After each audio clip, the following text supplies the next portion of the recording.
I think we are live.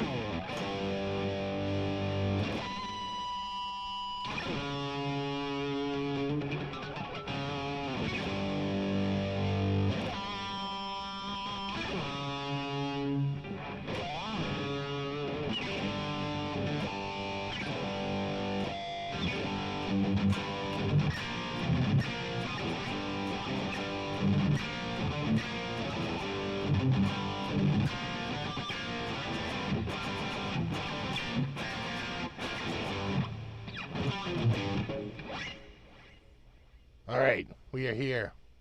What's up, Phoenix? Kevin, Terry 3G, Herbert Fireside Studio, Super Lead 100. We got Wendell, Yeti Motzi, Nick Y, Ferd, Martian Murray, Nelson Rodriguez, Deanna Fisher, Hip Metal Works, Ben, Wendell, Bonkers, Mark, Christopher, Vince, Kevin, WJ, Matt, Rob M, Rockin' Robin, Speaker, what's up, buddy? Rico B, Pierre, bonjour.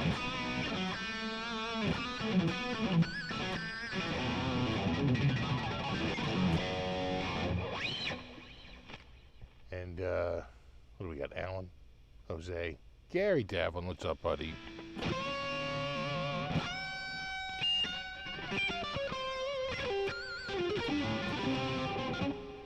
We got Mike, Jay Schaff, Scambot, Chris D. I know I've had this SG a little bit. Couple of years now, right? 2021, I get this?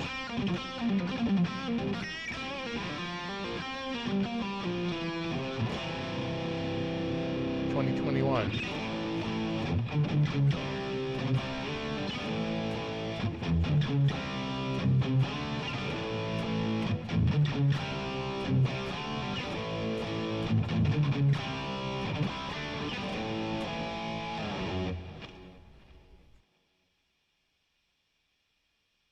What's up, Surfy? Johnny R. Kramer, R2, R3. Yeah, right, Terry? It's got to be a couple of years now. Don't you remember the SG Fund? No? The SG was after the Les Paul Classic by just a couple of months.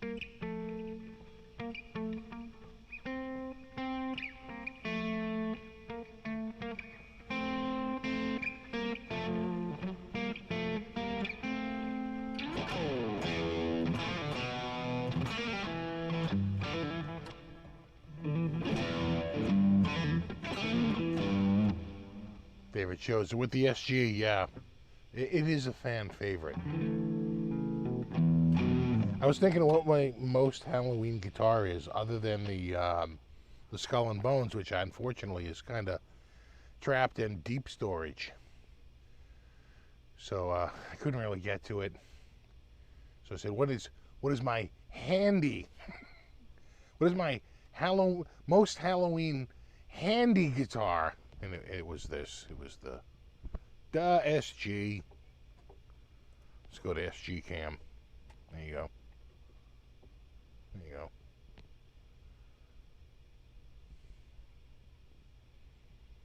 Right there.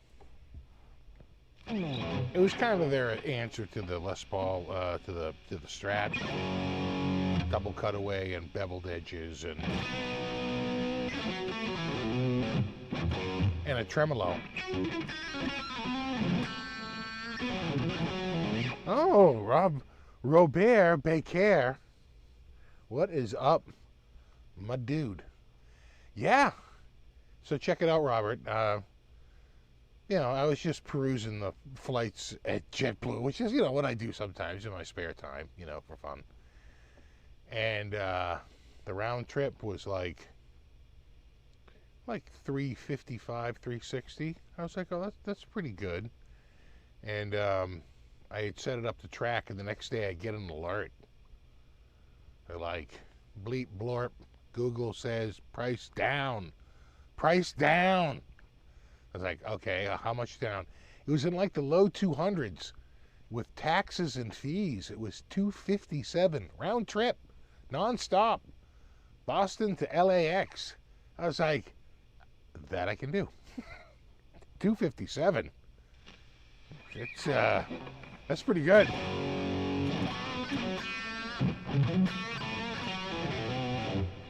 So then I just checked around, and the place I normally go to, Peacock Suites. I'm staying at the Cock. Peacock Suites there, off of West Catella, is normally I've paid like $150, $160, and it was like $111, and then with taxes and fees, it was like $130 something a night. So I booked it. I'm all booked. I'm booked. Damn it. You know what I need now, dude? A badge. I mean, I can just go buy one, but I want a free one. So I gotta see if I can who I can hit up. A lot of my buddies, like, you know, I don't think Gibson and Epiphone's gonna be there. You know, they could be a source of a badge, but I don't think they don't have a booth right now on the map, and it's friggin', you know, almost November. And then I don't know if my friends at Harris are going to do a booth again. I got to find out. If they do a booth, I'm all set. But if not, I got to basically, yeah, you got to love the Sweet Peacock. I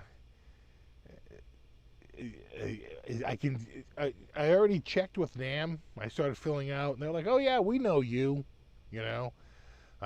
All you have to do is pay $150. I'm like, $150? I don't want to pay $150. I want to go for nothing.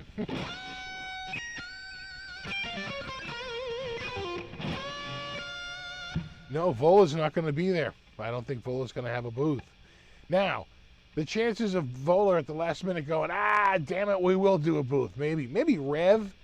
But, you know, Rev is probably inundated because there's not going to, you know.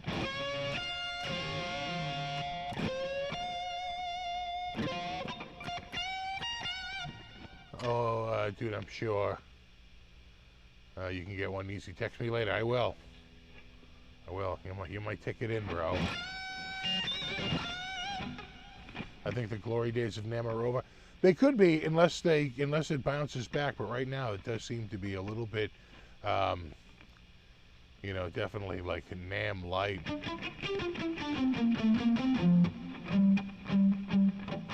You know.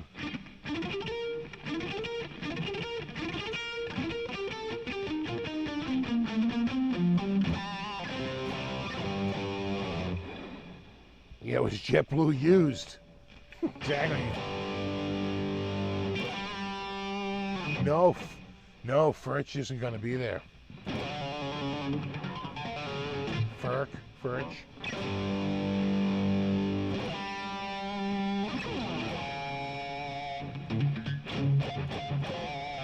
Oh, thank you, John.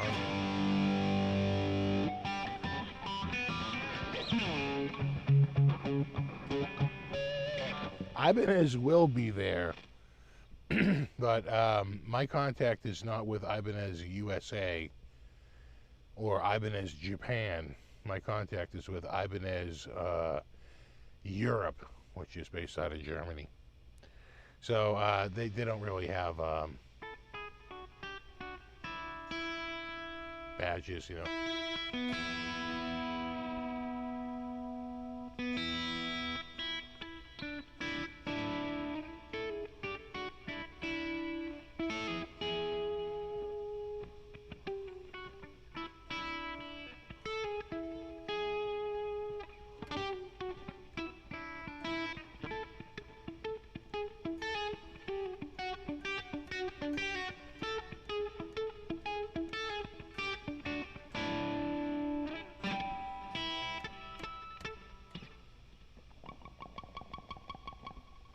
I don't think I don't know about PRS, but Fender isn't going to be there. Fender and Gibson are both not going to be there. Which, you know, kind of feels like the kind of the end of, like, when Apple stopped going to Macworld, right?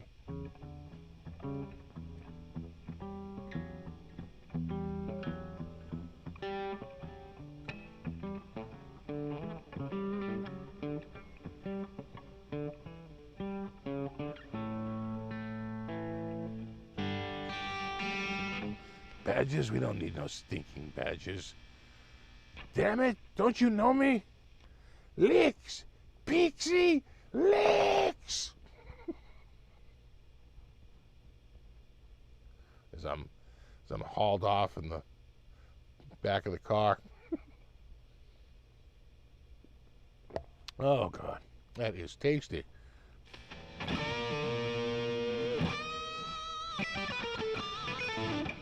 Kiesel won't be there either.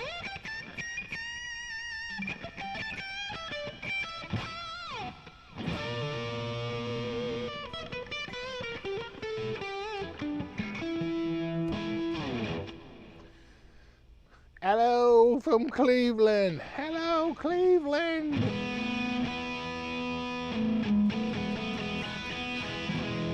I'm still on the Kirkland brew.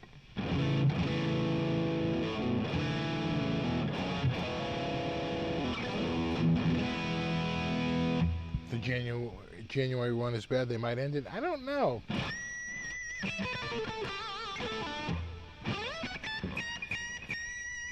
Still seems like there's a lot of booths, but I think Peavy is there. Martin, Ibanez. Well, I mean, we don't have to guess. Let's see the map. NAMM, the National Association of Musical Merchants, or NAMM for short. Do you accept our cookies? Yes, we have to do has to be like a musical about the cookie. Do you accept the cookies? No, only the necessary ones. I don't want a tracking cookie. And this big cookie comes out and chases you around the stage trying to track you. I'm just saying, it's the next Broadway hit.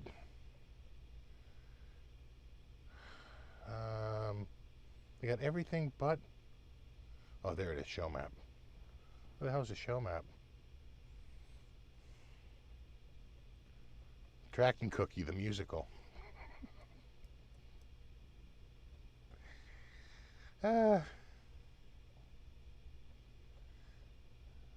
Peavy's booth was...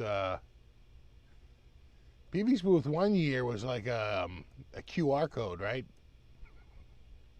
Remember that? Was that in the winter? Summer NAMM, right? Was trying to come limping back. Nobody showed up. Peavy, because it was like another big rise in COVID. A lot of the place looked empty. Empty. This is the Nashville show, and yeah, Peavy famously had a big old QR code on an easel. Yeah, there you go. It brings you to their website. Yeah, you know what? Rob Chapman might be there, and I think Music Man will be there, so I can see Rabia.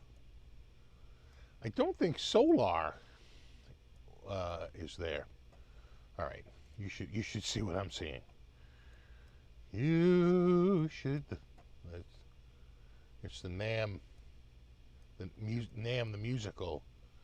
No one came to the show, but we kept it going. Empty floors, empty stores.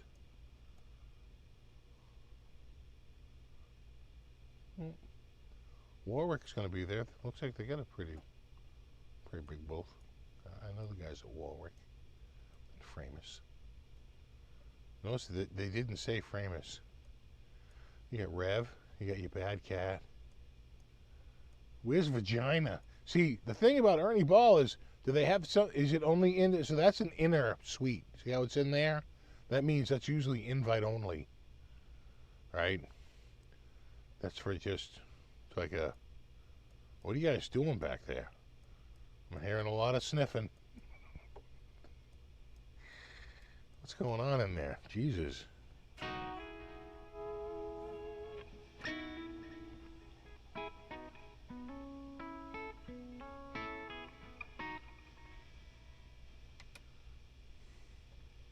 I know, let's hope nothing happens at In-N-Out Burger. I'll have to take a, although right across from where the peacock, the clock is, they put a Habit Burger and like two other, like, looks like a couple of gourmet places. How much is that burger? $27.50. I'll take 3.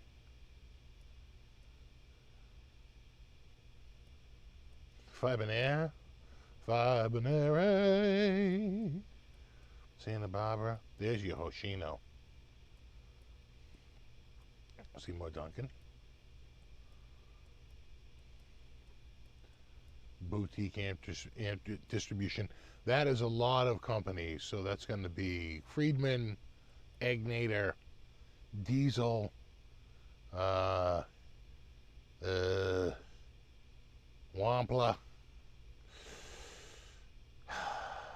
Synergy. Who am I missing?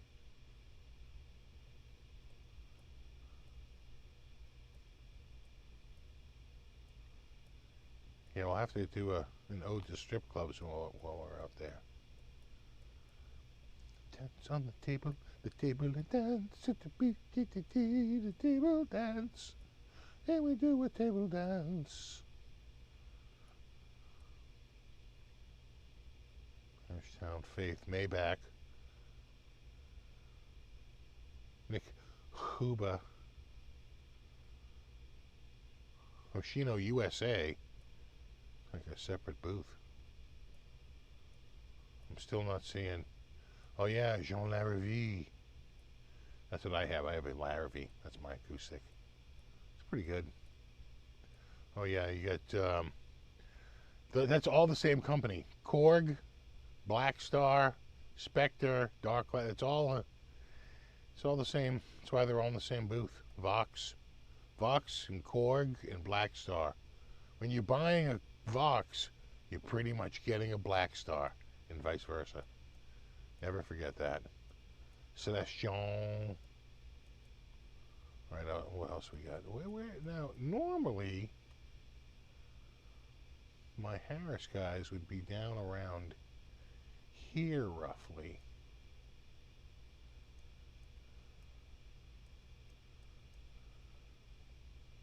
Yeah, I don't see anything. Yeah, in this general vicinity. They may not. They don't even truck anything out there. They keep a storage unit out there with everything for the show. They just pay monthly or like annually. ProGear, Pioneer. I mean, there's going to be a lot of. That's only in the main building. Then you've got this other building, which is 2 floors, the north level, high and low. That's a lot of, audio equipment. That seems to be pretty packed. And then digital crap, Studio Master, software maybe. And then, see, this is where normally. Well, Yamaha will be there. See, Yamaha is up where Fender would normally be. That's where Fender and Charvel and like ESP. Who's in there? Nobody. Who's down here?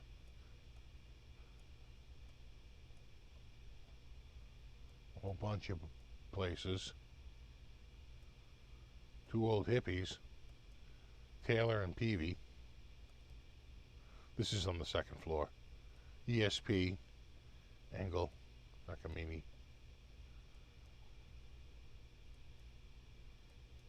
And that's it. A lot of NAMM meeting rooms. Mainly, it's supposed to be here. This is where, like, normally all of the, you know.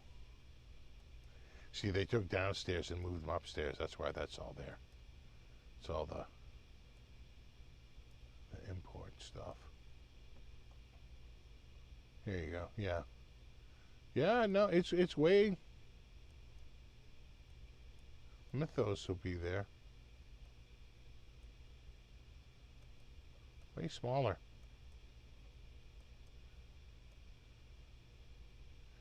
You know, I remember when, like, GoPro would have an enormous booth. And they'd do, like, a massive giveaway. And they'd have, like, a friggin' 1,000 people swarmed around their friggin' booth. Because they gave away, a bunch of free cameras. Oh, Reverend will be there. 2 notes. Yeah, Bare Knuckle. Floyd Rose. Hughes and Kettner. Maybe I can call on someone at Hughes and Kettner. Remember me? Spexy Lex. Positive Grid. I've done a lot of work with them. Look me up, bro.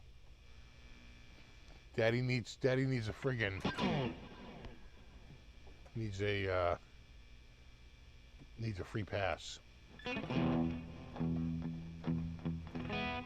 Yeah, GoPro.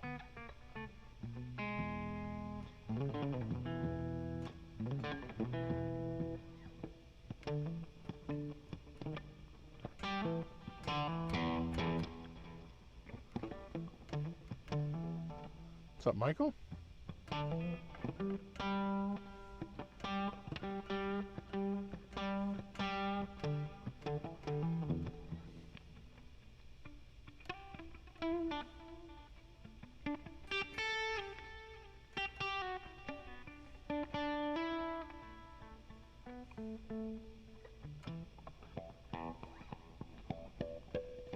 Badlands get a booth, yeah, I'm sure.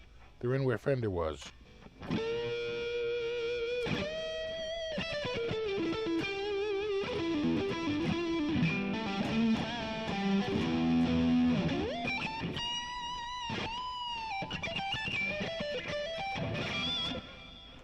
Oh, damn it.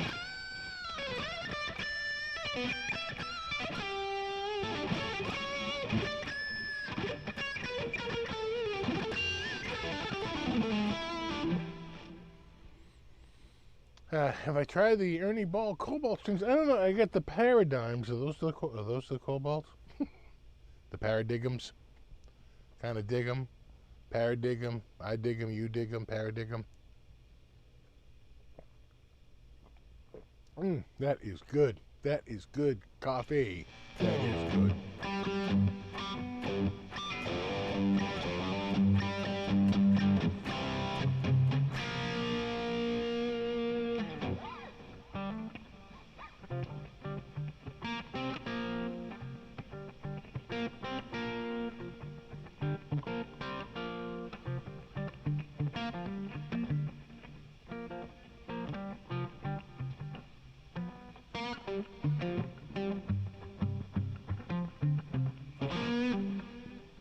They're having the 60 Seconds of Music Theory by SFB. I don't remember that. You might be confusing me with another channel.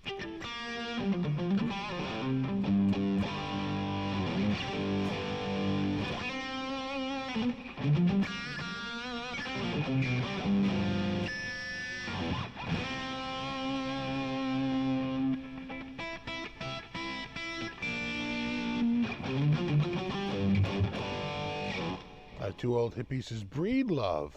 Okay, yeah. That's cool. Makes sense.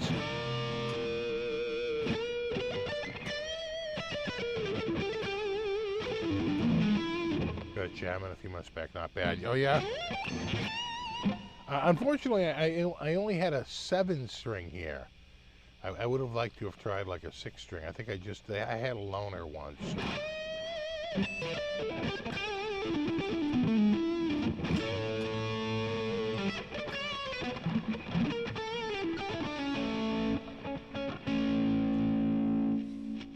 "60 Seconds of Theory with Buddy."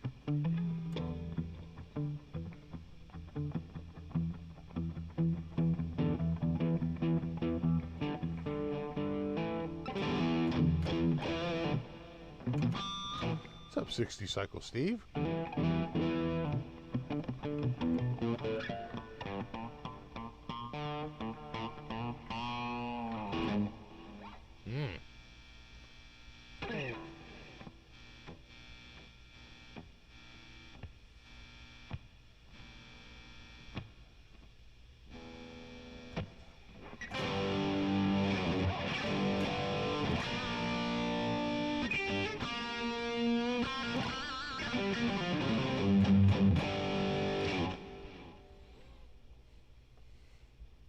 Yeah, Jeff Bridges. Is he a notable Breedlove player? Oh, that is good. Just like my other Strat, my Select Strat. It's a noisy pot there, hot pot.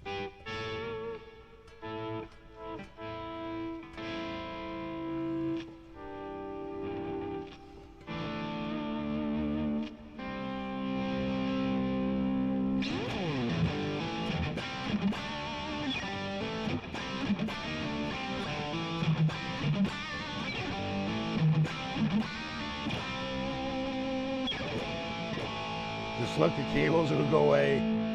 Science.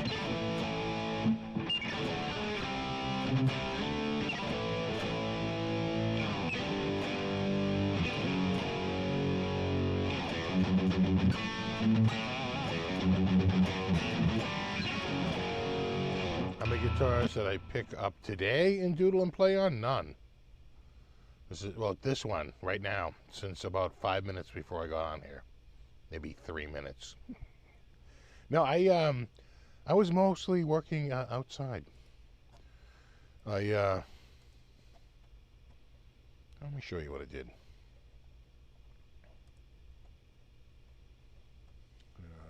There's a good shot of it. Yeah, right there.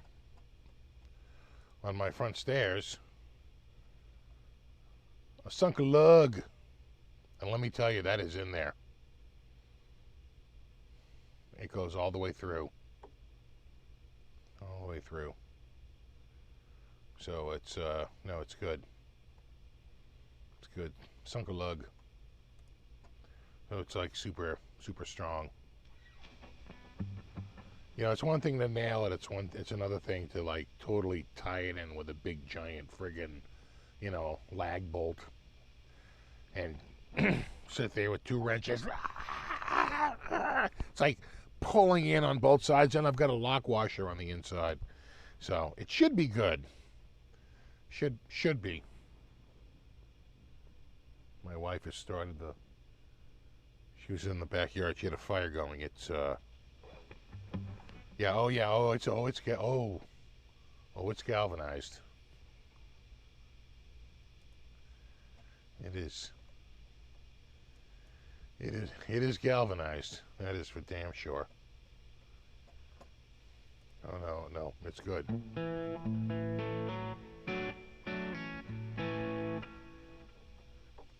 then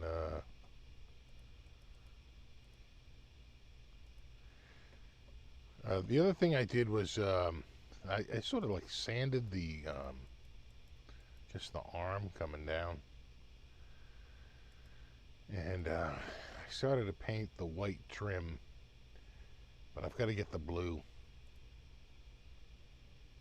you know. And to do that, they have to match it. I pressure washed it, so it's going to look like crap. But the white looks good. I did the white. Now I just have to do the blue. And to do that, they don't list Cabot as one that they have the formula for. They might, I don't know, I can find out, but they list like Benjamin Moore and Sherwin Williams. You know, they're like, we just know that you just tell us what it is, and we can do that. You know, at Home Depot with the bear. So I'll probably get. I have a birdhouse that was painted and never saw daylight, so it's the most preserved piece of painted wood I have of the color, and it's more than enough. They literally put a little thing on it, and they can just pull the color right off. It'll, whatever comes up, it'll be close enough.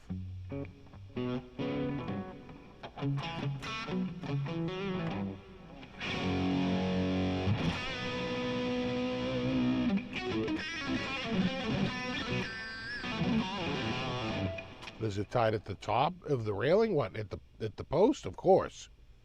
Not only a couple of big long 2.5-inch brad nails, but also a couple of 3-inch beautiful galvanized finish nails. I sunk those today. Both at where the post meets the arm and where the arm meets the wall, the big post.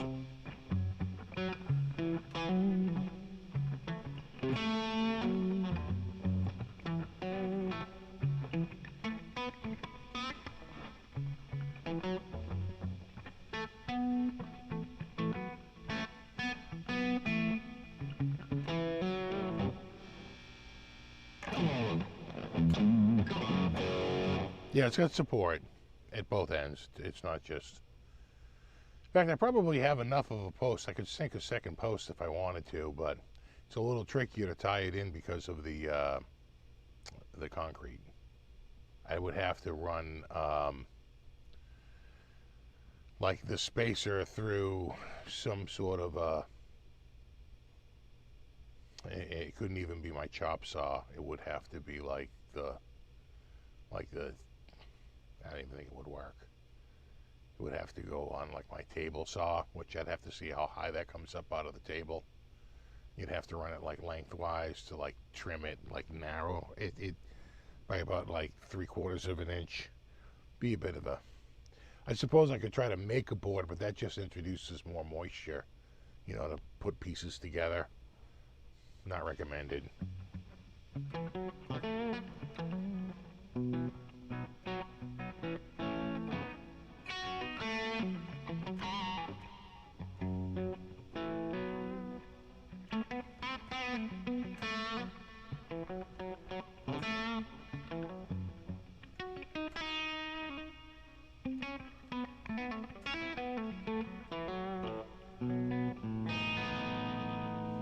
I do like the pickups on this guitar. They sound good. Do. So unfortunately, not a lot of guitar stuff this week. Not really. They had a big sale going on at Guitar Center, an extra 10% off used stuff, and I looked. I came close. There was a couple of guitars, but you had to spend at least $4.99 to get in. But there was a few guitars around $4.99, $500, you know, to $600 that were pretty good. But I was like, I don't need another guitar. I passed, you know. Oh, speaking of the trailer, this morning I took the trailer up with leaves. Did a huge... Of course, the leaves are dropping faster than you can pick them up right now, but did a huge run this morning. So, trailer is working out. Really, really working out.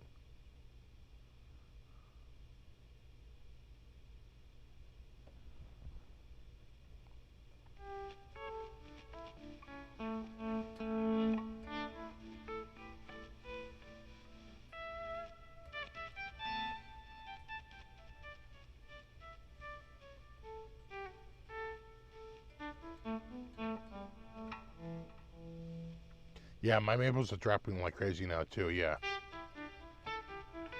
Exactly, trailer power.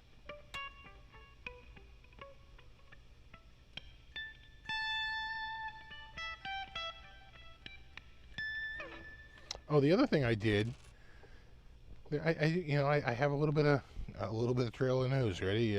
Trailer news. Trailer news. And trailer news. Where is my... Where? Hold on. Yeah. Here you go. I don't know if I think this is... I think this happened before last week. I don't think this was around last week. I fixed the side. The part you missed was, well, I had this panel off. I pushed it out with just a board, kind of like this. In fact, I think it was this board. I swapped the boards. This board was on this side, and this board was on this side. And I used it to push the middle out, which worked great. But now that I have the board in there, it really wants to bow in, so I had to help it along, and then tied it in. You can see the difference. This is the outside, right, where water was getting. I was on the outside of so the board was like right here. So you can tell it's quite a bit over. Let me see. I think I have. Yeah. Now you can see it right there. See? It's in tight now. Super tight. Super duper tight on that side. So the trailer is freaking working out really good. Really good. Yeah, the other thing, I don't know, are they all in? Well, not really. Yeah, see, they're not in yet. I added a lot more rings to it, eyelets. And I had to cut a few holes, but I have a magnetic debris sweep, and each one of those is like a tiny razor. Trust me, that would slice you. Each one of those would slice your finger like you can't believe. It's like ridiculous. So I'm glad I have the sweeper. Now I just have to like use a piece of wood and try and scrape that, or a piece of plastic and try and scrape it off into a barrel. It's pretty brutal.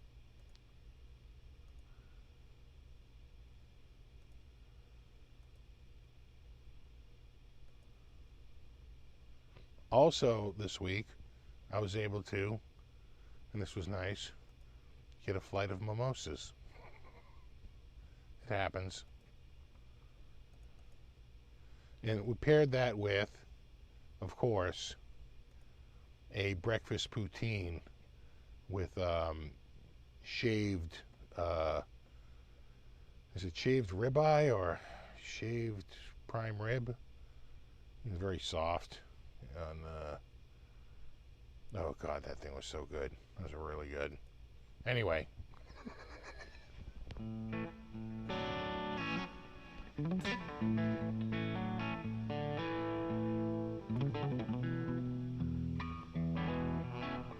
That thing was so freaking good.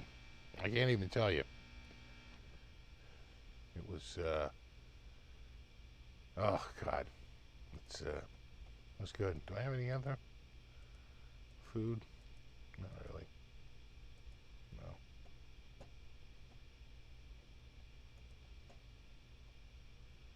Anything else? Anything at all? Oh yeah, maybe. No, back a little bit. It's still not quite there. Yeah. No, not too far away. That's two.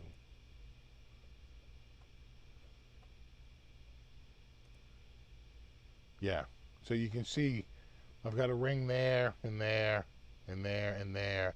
Added one there, down here, one on the other side, one down in the bottom and the back.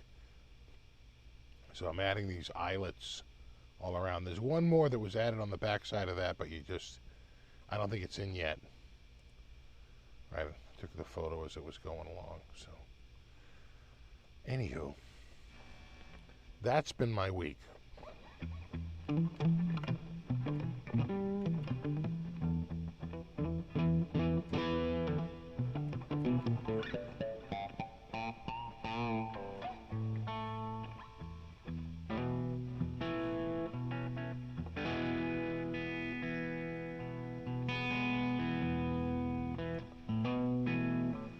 Oh, that's right. The Bruins are on, right? Damn.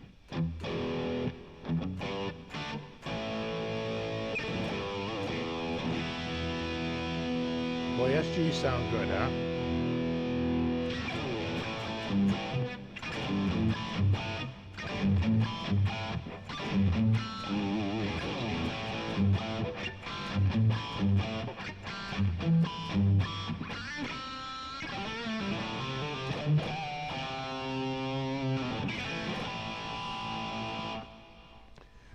Well, I will know if Line 6 drops it because Yamaha will have a booth. So maybe they will. This would be, is it 7 years or 8 years since the Helix came out? Was it 2015? NAMM 2015 or 2016? I forget, but it was one of those.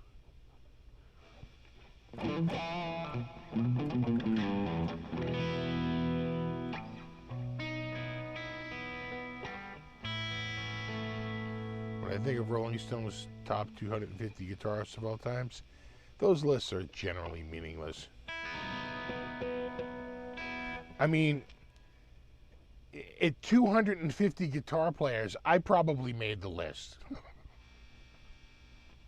God, the top 1 million guitar players.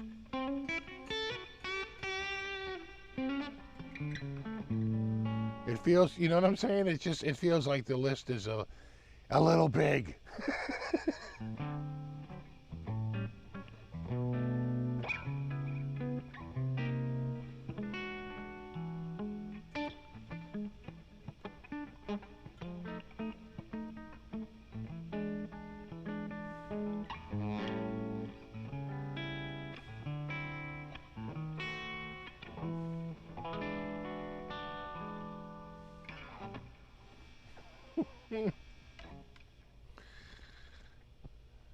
You know? Like, could you do the top? Again, even that, it's so subjective. It's kind of stupid.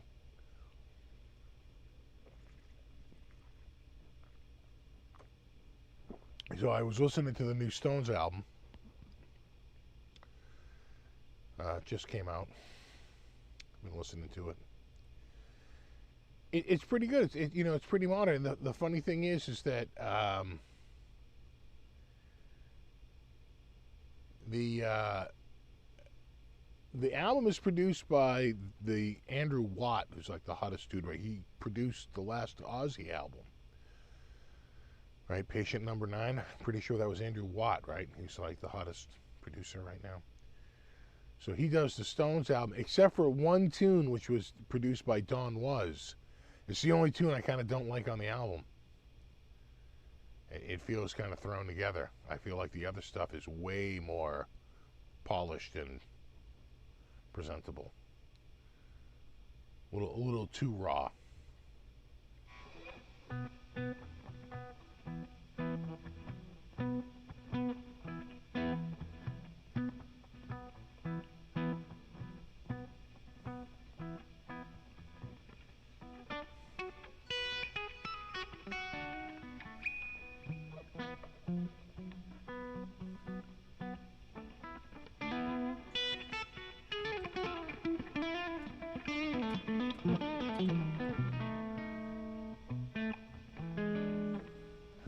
Sorry, but I didn't make it? Damn. So close. No, not close. Never came up. I don't believe you.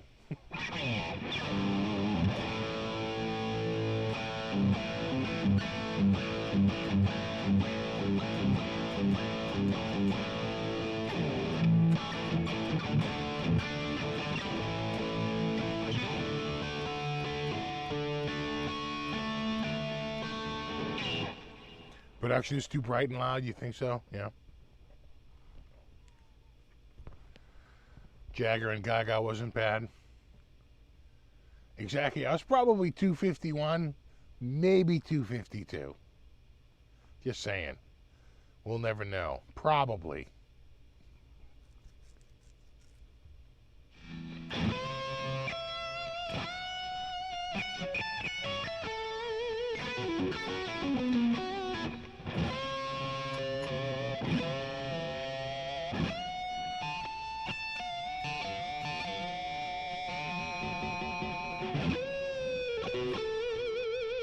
That's got to get me at least to 253.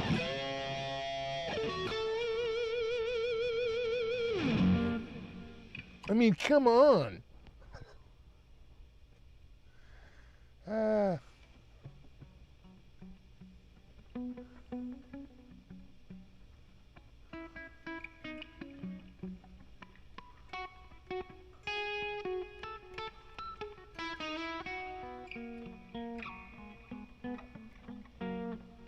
Haven't listened to a new Stones album since Tattoo You. I didn't even listen to that. My last new Stones album was like Some Girls, which is a great album. That's 78.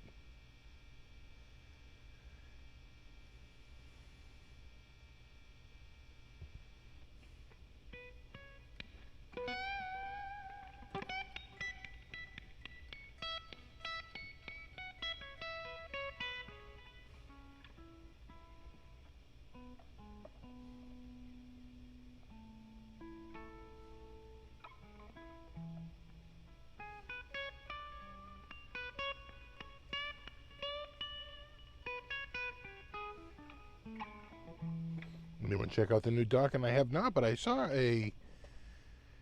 see an interview with I thought Don Dokken, and he said he had some body paralysis. He had like one side of his body was like not. I don't know if he had a stroke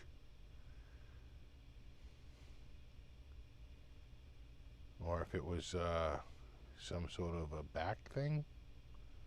But he sounded like he was having some serious physical problems. He was also saying that he sang on backup and a lot of parts on Scorpion on Blackout.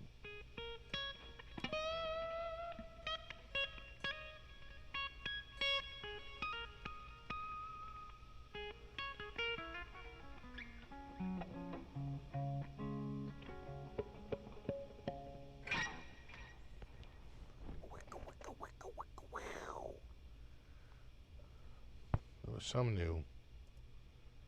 Is there a new patch? Could be far down. Well, that is really far down, actually. Wait. Oh, actually, that's not too bad. Is that it? Nope. Nope. Nope. Yeah. Like, had this crazy stereo.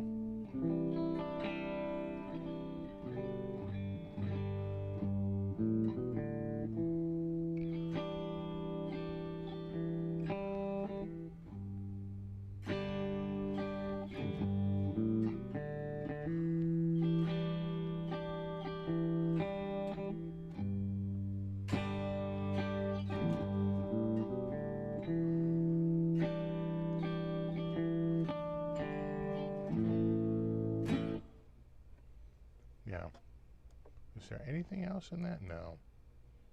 It's all on. These two, nice.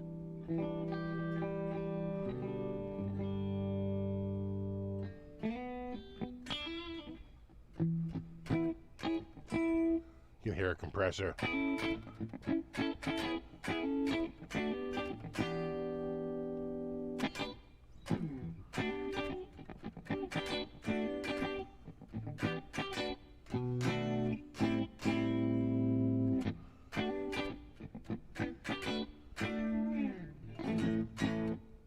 not bad.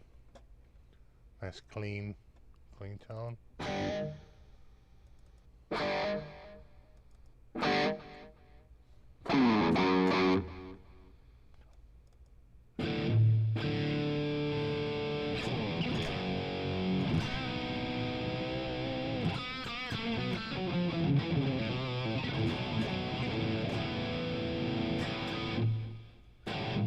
Make that stereo. Bring those peaks up. Bring that effect up.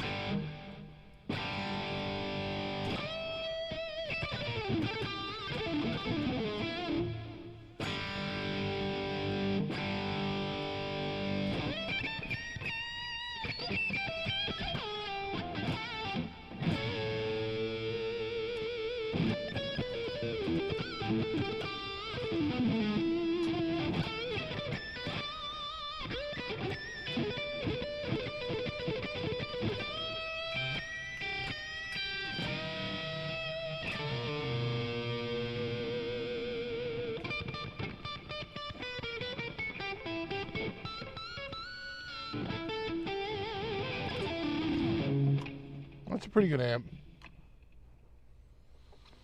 All right, now where I was on this here.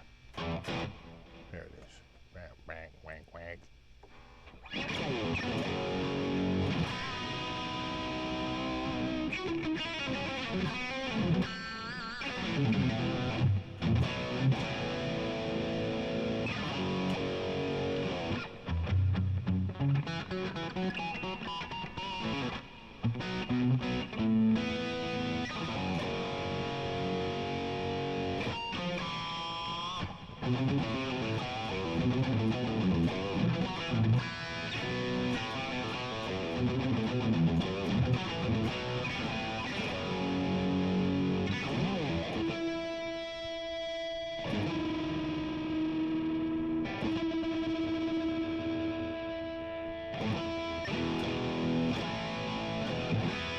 Yeah, I saw that Kevin Carlson.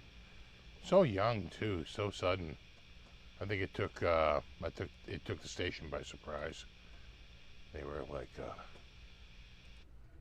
they were pretty freaked out by it. Hold on, I'm just gonna get this. Yeah. I thought you creeping a bit sharp. Oh, that's good, and that's good. Yeah, you could hear it. You could hear it.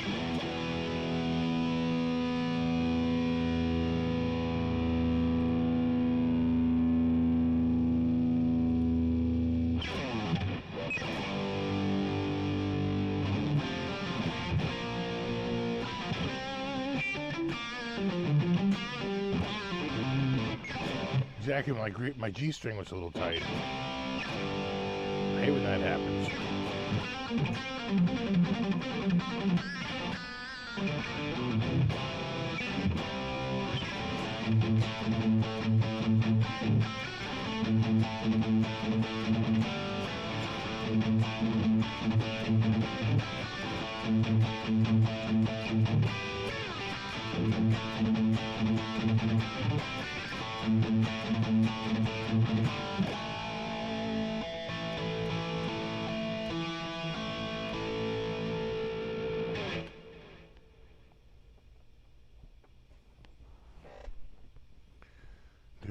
Do.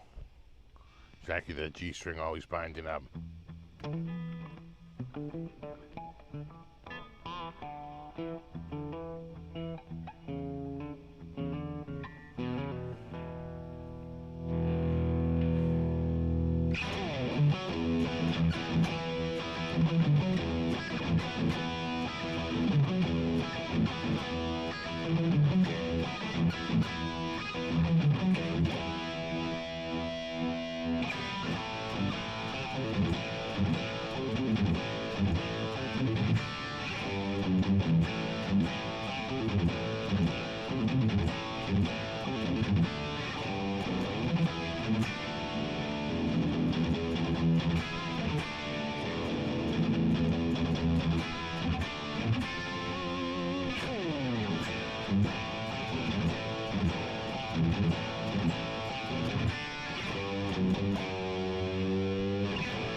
Steve, did I hear the new Foo Fighters album? No, I did not.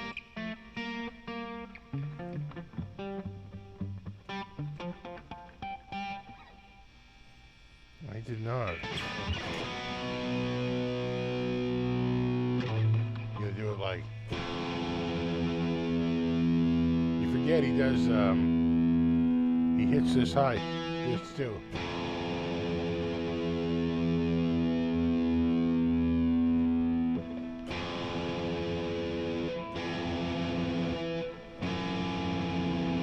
Yeah, I gotta reach a little farther behind. There you go.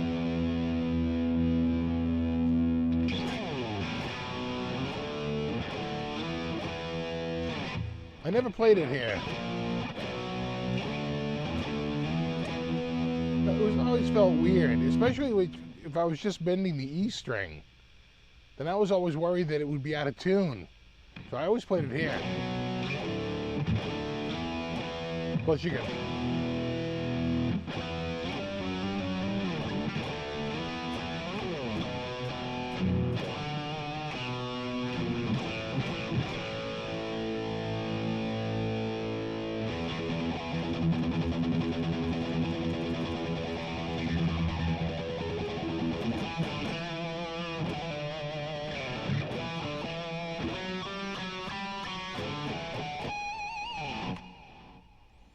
we don't we,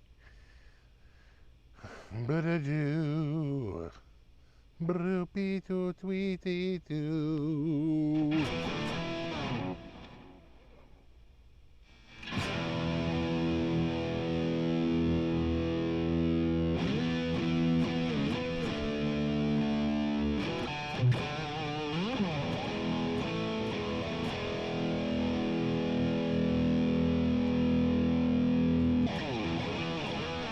I know, Shane!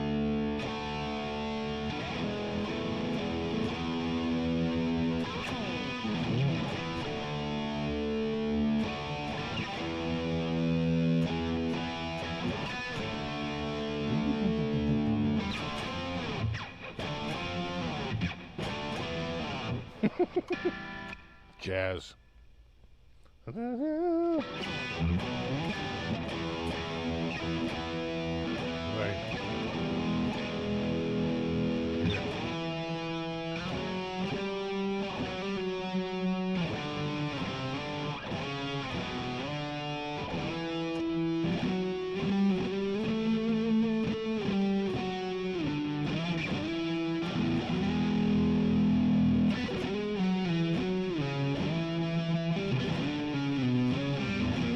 They so work together. You can totally play that over the background. It's a total mashup.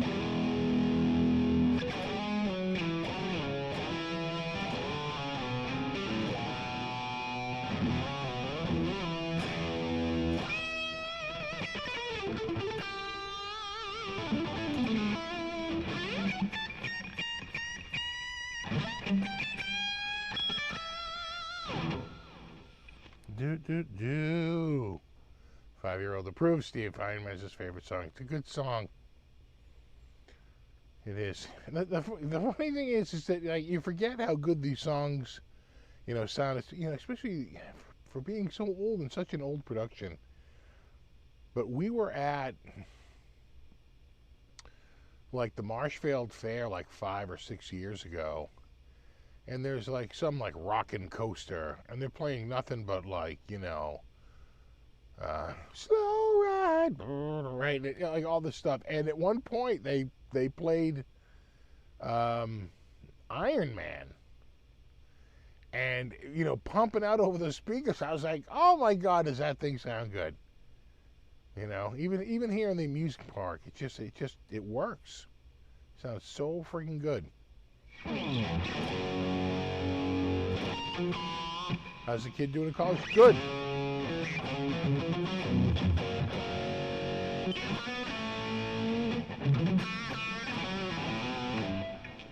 Yeah, I got the news. He got, like, on a chemistry quiz, he got a 75. I'm like, well, that's not good. But she was like, yeah, but the class average was 65. He's kind of like, if they graded it, if it's on a curve, he's like, he's all set. And then he just took another one. He got like 100. So he's doing pretty well in all the science classes. And because he had taken AP Calculus, he doesn't have to take Calculus. So he's probably going to go straight into like statistics, which I took in college, and it's really good. Right, just understanding.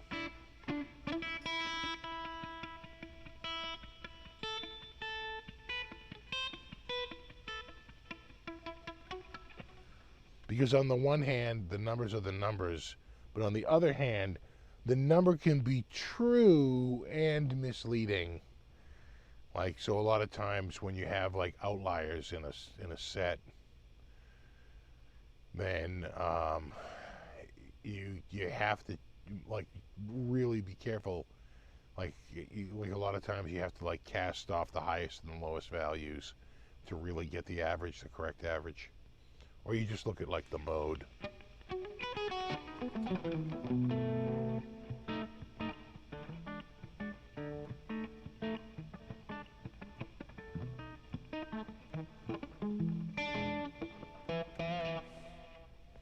SFB, did you just get a commercial in the middle of this thing? Like, because I didn't press a commercial. Did you get a commercial? Like, oh, when you came back, did you? Like, if you get one at the beginning, that's one thing. But if you're just in the middle, did you just like get an ad like in the middle of this feed? Anybody get an ad in the middle of this feed? Because that tells me that YouTube is just putting these friggin' ads out there. Even though I opted out. No, you didn't? Okay. All right. Good. Good.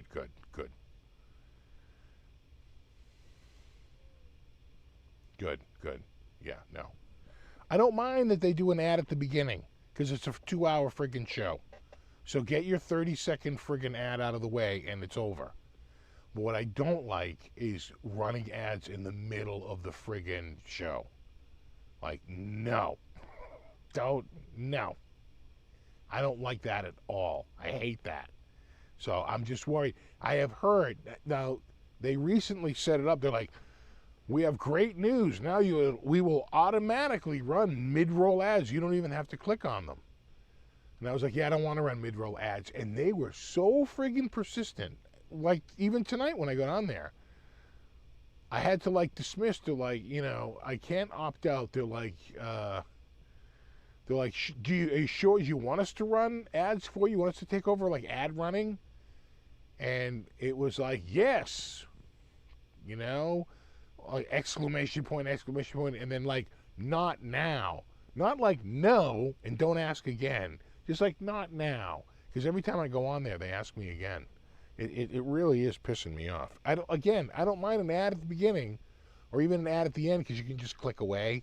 In the ad at the beginning, it's like, whatever, it's a 2-hour show, get it over with. It's when, in the middle, they want to run an ad every friggin' 20 minutes, every 30 minutes,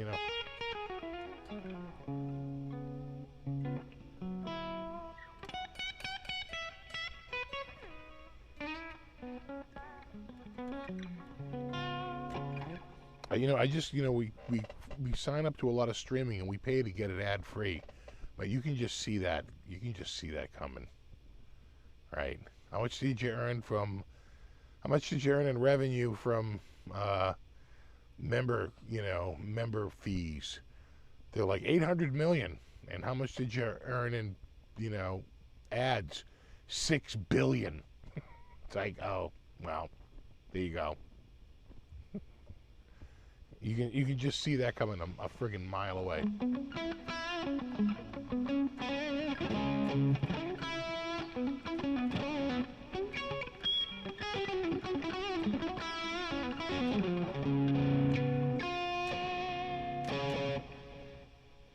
Yeah, one cat is sleeping over there.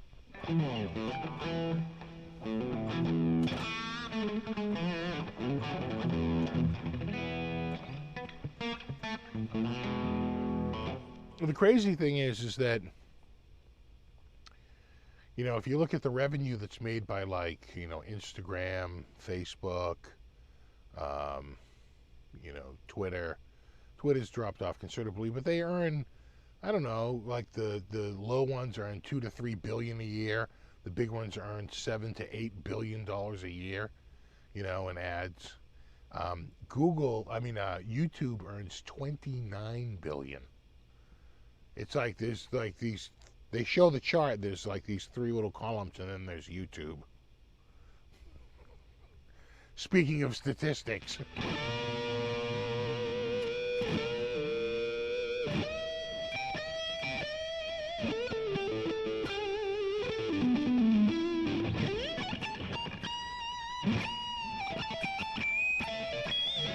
He and Thornley are big weak. I don't know who that is. That's a Pixie Licks riff. If you remember that dude. He was kind of full of himself, but damn, he could play.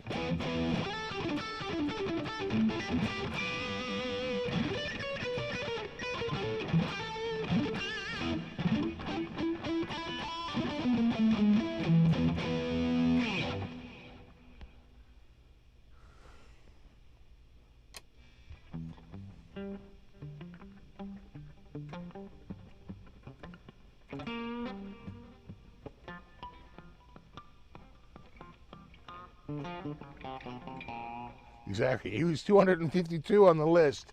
So close.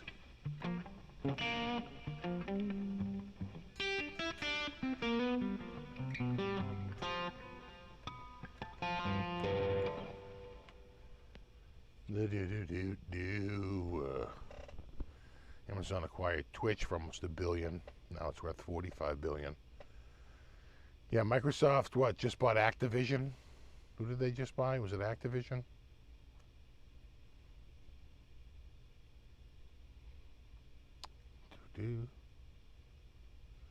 Pixie was cool. Sadly, he had to go.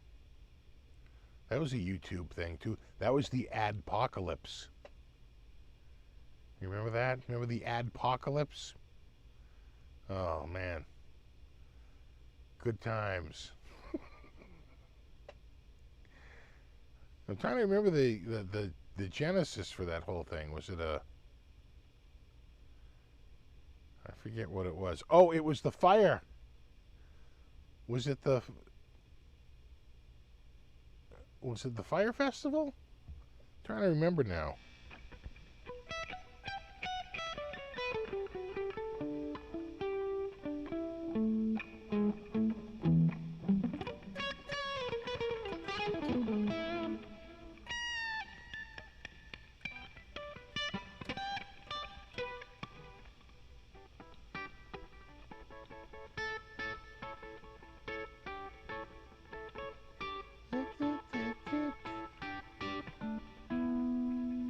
It's all part of the musical. No more tracking cookies. Oh, yeah. No more tracking cookies. It's my song about tracking cookies. Would you still be Pixie Licks? Not for the ad problem thing? You know, I don't know. It was a little tough because it was tough to work with. I think that it was a tough name maybe for gear makers too. You know, they want something not so risque.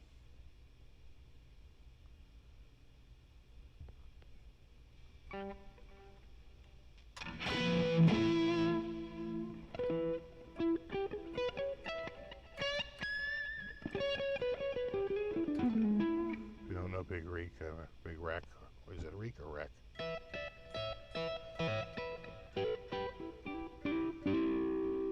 Recommend checking them out. Pretty big in Canada. Okay.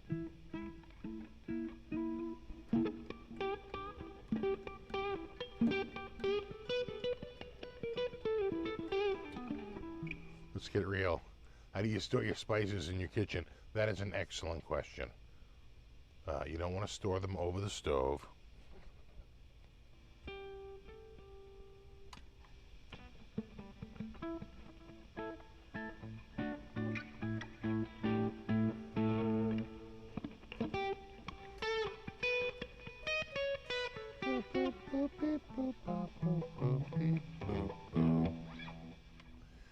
Neat do.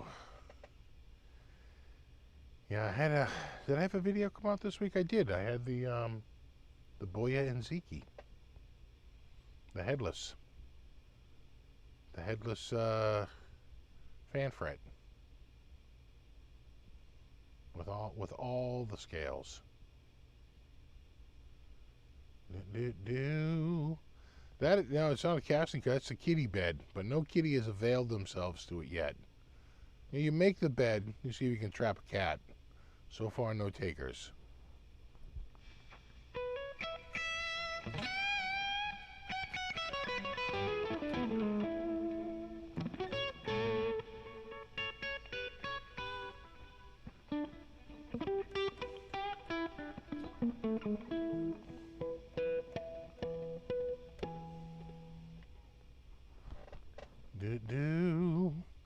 So I made some progress in the stank of my car. I think it's getting better. As you know, my wife drove through a big puddle with my car and flooded it, soaking the carpets and the pads and everything, and it was really just so nasty. Anyway, I've been trying to dry it out, but you know, it's just taking forever to dry them out, and they just smell so friggin' bad. What I wound up doing was I had some halogen floodlights, work lights, and if you know anything about halogens, they put out a lot of friggin' heat. In fact, it puts out 1 watt of heat for every watt of light. So, because it's, you know, it's got a huge infrared spectrum, which is the heat spectrum.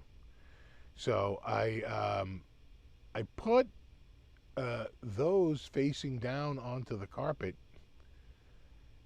and let me tell you, talk about drying out the friggin' carpets. They worked miracles. I did it for many hours, went all the way around, you know, several hours on each, you know, passenger side, driver's side, front, back, working my way around, and it did such a good job. We thought it was pretty good, you know. We were feeling confident, but then we went out in the car together, and she's like, I think it's gone, and then we closed it up, and it's been warm, and we went out, we got back in the car, it's like, no, it's still kind of there, you know, even though so I tried it again, I dried them again, but when they were done, I stuck the ozone generator out there with a squirrel fan, you know, basically a little fan to blow around the ozone, because if it just sits there, it doesn't do as good a job as if you got the air circulating.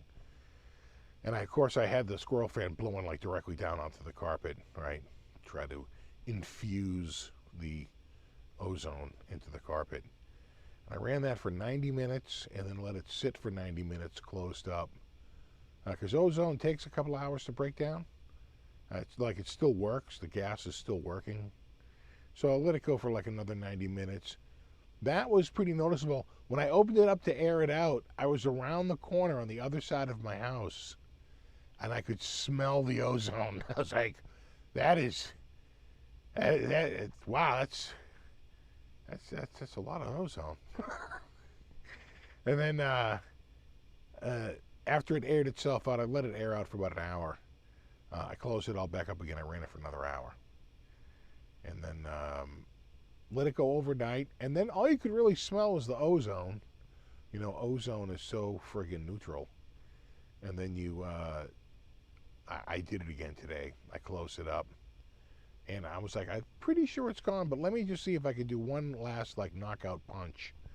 And so I did it today for like 90 minutes, and then again for another 60 minutes, and it seems to be working. And again, had the fan blowing down on the carpets. It seems to be working. Ozone is absolutely it's devastating to odors. So we'll see.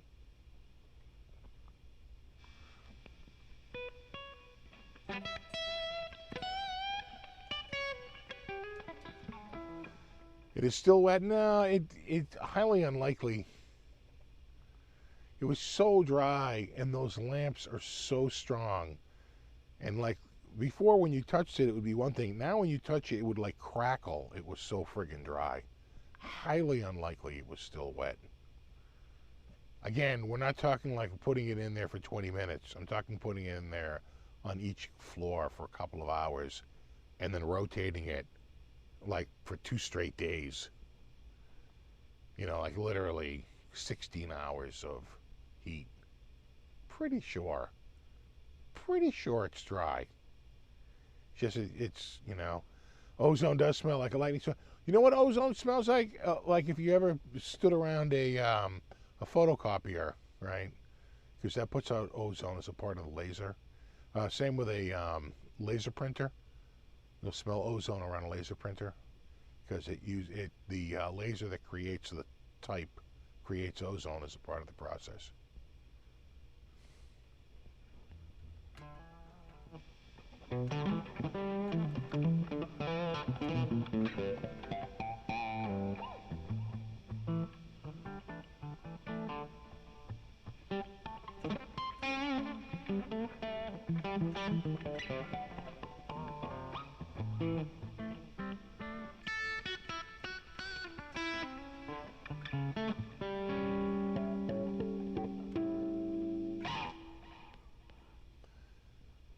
Never heard of circulating air. Good idea.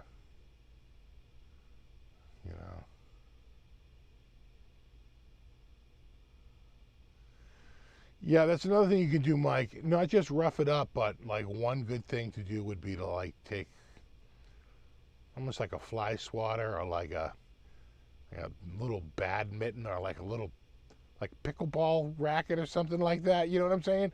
And just beat the carpets on the ground a little bit, just to you know what I'm saying? Like you say, to like agitate them and get everything up in the air.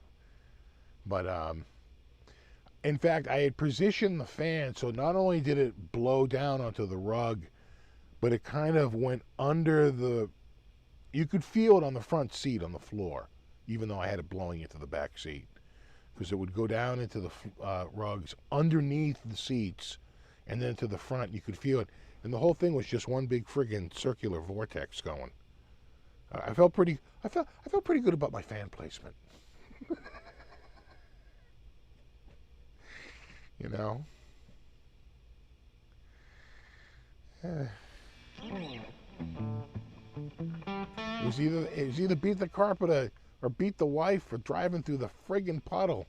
She was like, well, what are you supposed to do? I'm like, turn the car around? She's like, yeah. She's like, you don't really have a choice. I'm like, you do. You turn around and find another way to go. She's like, yeah.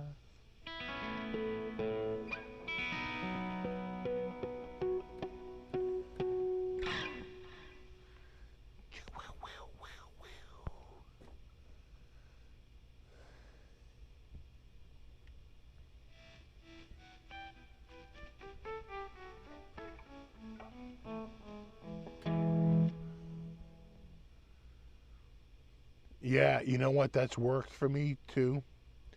Blue Mox,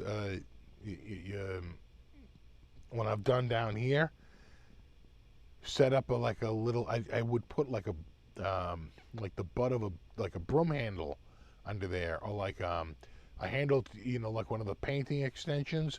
I'd stick it under there because it just to get a tiny gap in the carpet it would dry the carpet out like infinitely faster. So I know what you're saying, but I'm worried about pulling it up because we booked a we're going to send it to the detailing guy.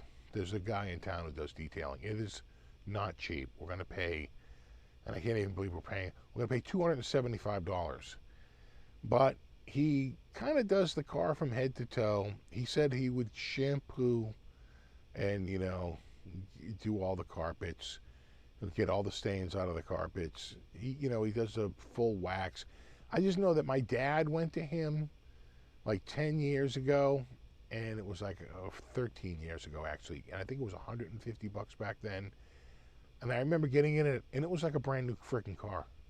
Like, you never saw, like, the level of detail that this guy had, like, for cleaning was like insane. It really was detailed like a brand new friggin' car from friggin' head to toe. So I know he does like really good work, and he's actually booked like many weeks out, but we're gonna try it. We're doing it. We'll see what happens. You know what? I'm gonna make my wife, even if it doesn't fix the carpets, which it probably won't. The only thing that's gonna fix it is me drying them out in the ozone. But even if it doesn't work, at least she's paying something towards the damage that the car suffered. She's still in the backyard? No, I doubt it.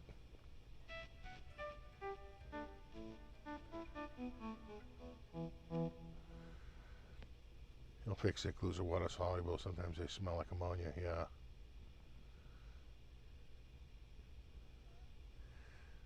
Yeah.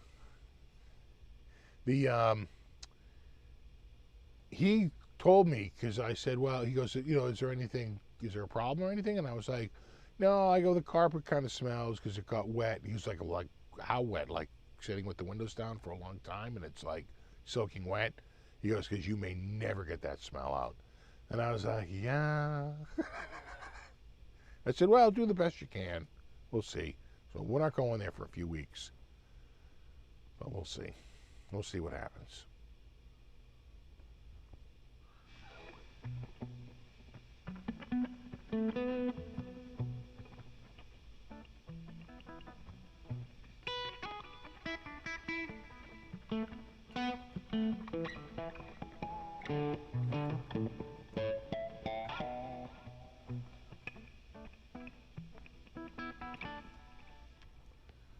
Dehumidifier and let it run until it burns out. Yeah, some people were saying, like, just stick a bunch of damp rids in there.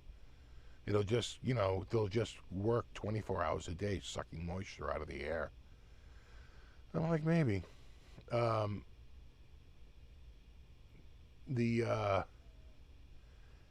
think that, so, like, right now, the dew point, it's actually kind of moist out, and it's been mild. We actually have the air conditioning on right now because it's kind of moist and mild.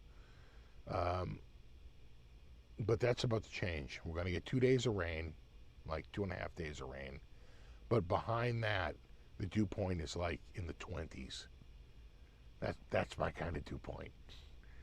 With a dew point in the 20s, you start, smashing heavy photons down on the carpet again. And again, running a fan, right? Because you have to run a fan just to constantly dry. Kind of like the way a convection oven works, right? You're constantly sweeping away the steam that rises above and replacing it with dry air. So, I will say, though, that the only thing that can really work, and the only thing that's been, like, really proven to work, is an ozone generator. Ozone generators really do work. They use them, like, for smoke damage after a fire. Like when they do big latex paint jobs, they do it to get rid of the latex paint smell. A buddy of mine borrowed mine, and he put like this massage chair that stunk. He put it in his truck and ran it for like hours and hours, and then would clear it out and run it again, and like you say, beat it and all this stuff. And he's like, it was like brand new because the ozone just beats it. Just really does destroy odors. So I think that's my best thing. I have to say, when I went out there tonight, after running it all day and then letting it air out a little bit, I leave the doors and the hatch open for like, I don't know, like an hour with the fan still running. It was pretty good. I'll know whether it worked when I have it all closed up and I park it in the sun and the interior really starts to heat up. And then I'll know for sure.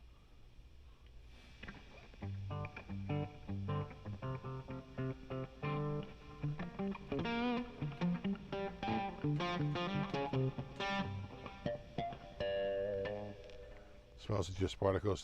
They can't last forever. They can be cleaned and moved. Well, what you want to do is oxidize them. Smells lose their smell when they get blasted with oxygen. Oxygen is it's actually pretty vicious. It's a bit of a poison. Mold spores, bacteria.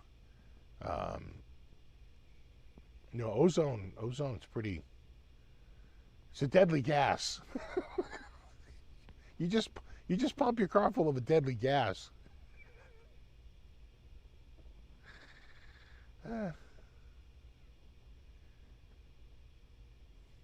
So how ozone works is the generator creates a little stream, a little plasma stream, and the plasma breaks the O2 oxygen. That's what most air is O2. That's the air in the atmosphere. It's O2, not just oxygen. That's a free radical, right? But the stream, as it passes through the air, it breaks O2 up into single oxygen atoms instead of the molecule O2. But they don't stay separated very long. They immediately bind to other O2 in the air, creating O3, right? That's why it's an ozone generator. It literally breaks up O2, creates O3 in the process, and lots of it. But that O3, that third atom, bit tenuous. It's not quite as stuck as the first O2. And what happens when it comes in contact with like pretty much anything in there, it liberates that oxygen atom, and it oxidizes whatever it comes in contact with, and that's what gets rid of the smell. It really does work. It's not good to be in a room with it, but it's good for getting rid of smells. I have used it very successfully to clean up smelly guitars. It works, admittedly, that's why I think it's going to take repeated treatments. It works better on solid surfaces, as you would imagine, than it does on, like, carpet and porous surfaces, right? Because you've got to get it somehow into the material. But, pumped enough trillions of molecules and maybe you'll do it. I know exactly. You need like 5 of them.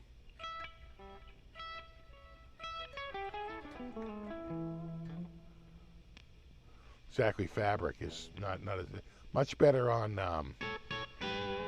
solid. I tell you, I had a Strat that kind of stunk, and I used it on the Strat, and it did a pretty good job.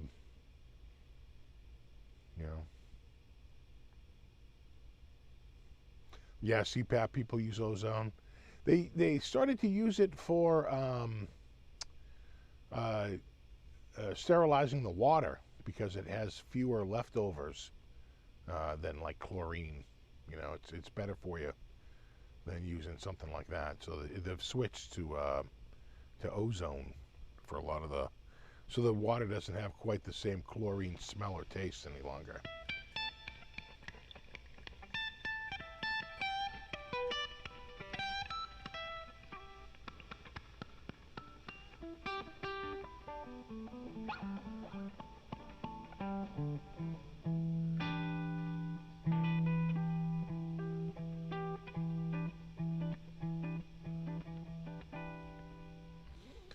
Yeah, I could maybe hit it with some ultraviolet. That's a good idea, actually.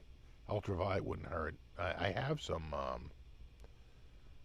ultraviolet lights. Not the crazy stuff, though. It's mainly black lights, but you wonder if it would work.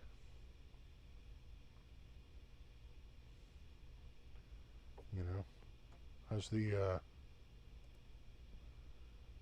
do a quick check on the, check my scores. Where's the, oh.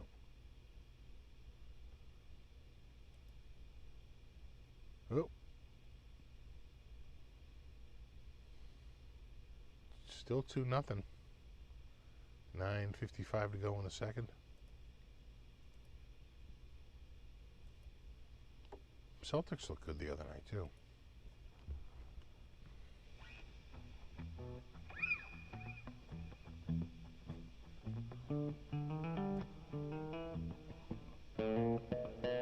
Do I own any Jacksons? Yeah, I've got, not the expensive ones. I got a couple of, what is it there? The 32 and the 24, I think.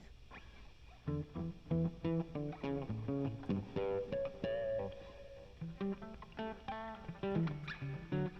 think they're both made in Indonesia.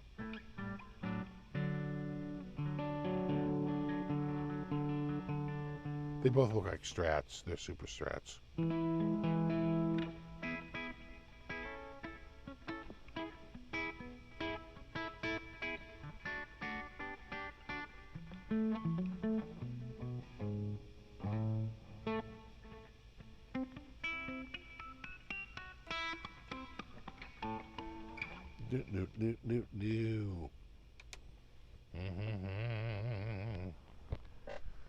Oh.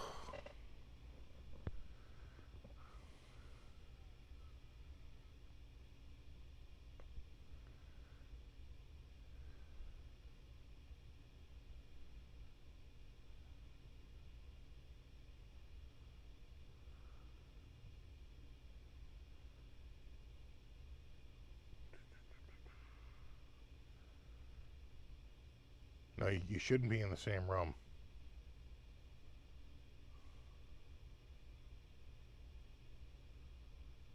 No, with if you're talking about an ozone generator, not healthy, to say the least.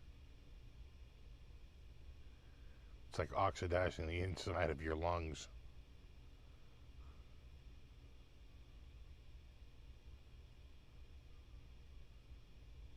What's crazy is that I remember one time we had some storm, and what it does is it drags like ozone down from the upper atmosphere, and I had never noticed it before, but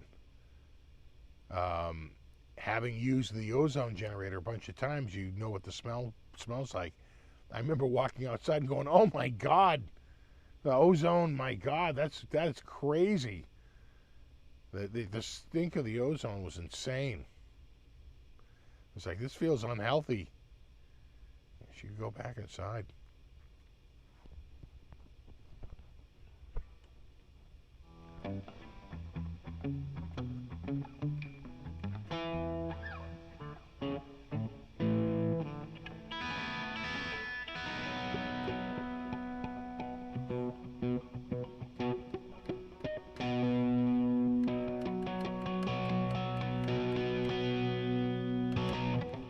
I haven't played this guitar in so long. Feels good. Though the neck always feels just a tad bit chunky than it should be. You know, a little chunky, a little bit. You know, the Les Paul isn't quite this bad. The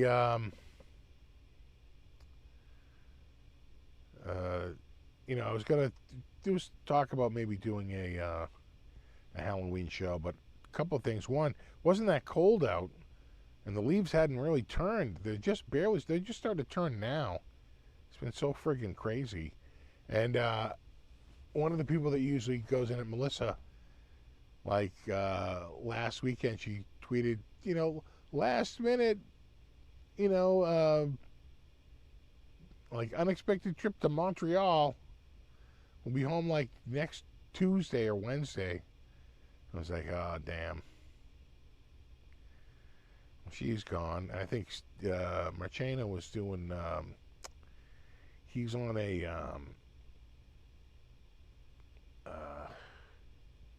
It was different because he used to, teach, but now he's mainly doing the shows. Well, they do like.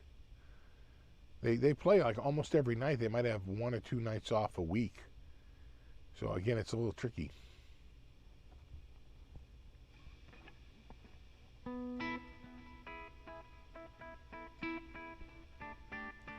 Still green outside where you are? Yeah, we're turning. We're kind of peaking right now. We usually peak like about a week ago or even 2 weeks ago, but we're late because of all the rain.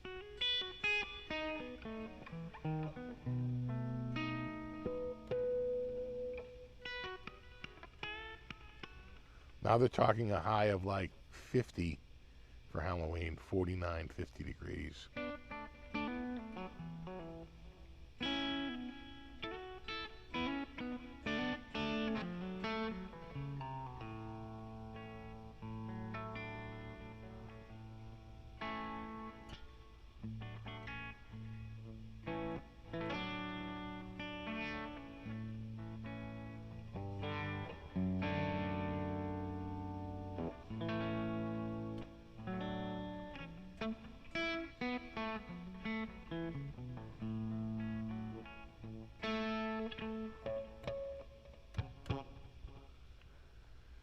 Mm-hmm.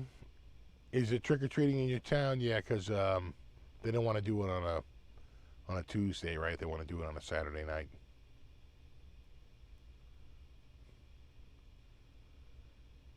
They do that sometime. The town will say, "Why don't instead of doing it Tuesday, where there's a lot more cars on the road and kids have school the next day, and we'll just do it on Saturday night, the Saturday prior." I've seen that.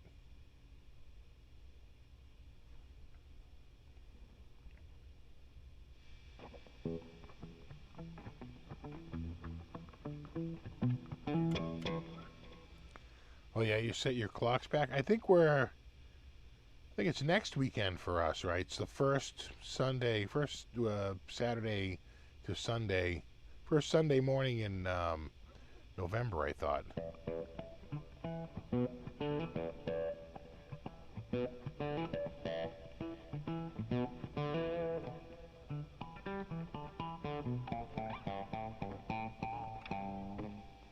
Well, I just noticed that I was looking at the tree. I'm like, this tree doesn't look. I've seen this tree for 20 years now, and looks a little light.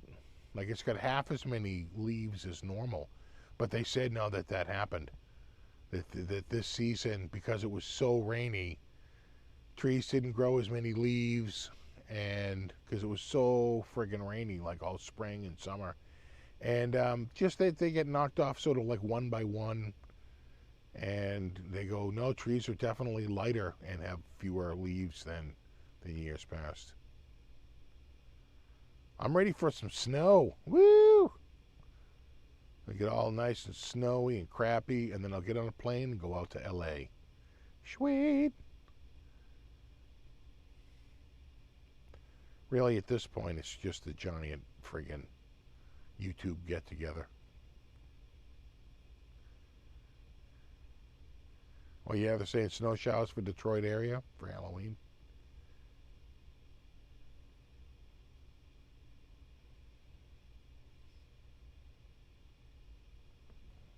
Also means you go to another town, sure, for Halloween. Why not?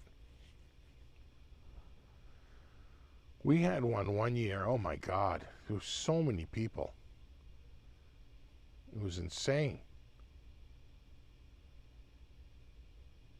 Haven't seen like that in a while. Whew.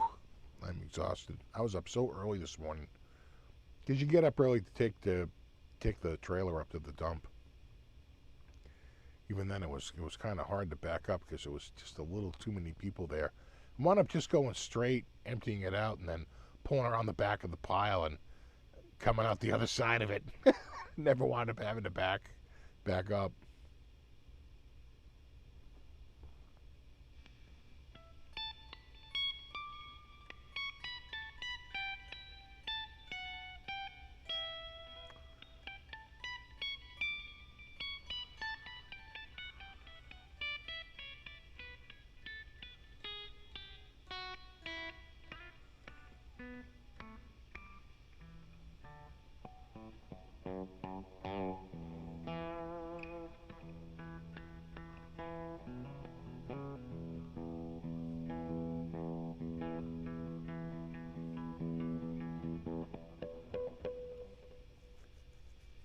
Your friend is in Oregon. They've had snow already.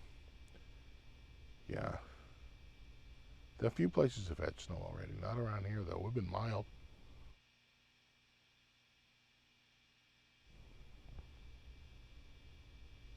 What's up, James? What's up, Perfecto? Oh, you gonna be out there? Nice. Nice. As I was lamenting earlier, now the hardest part is finding a badge is from feast to famine. Because so few of my friends that have booths are going this year. So I might have to pony up my own money. That's frightening. Oh, yeah, right. Yeah, not too bad when you live in L.A. So Davidas will probably be there. He's in L.A. now. And who else is out there? Garrett Peterson. And there's a few.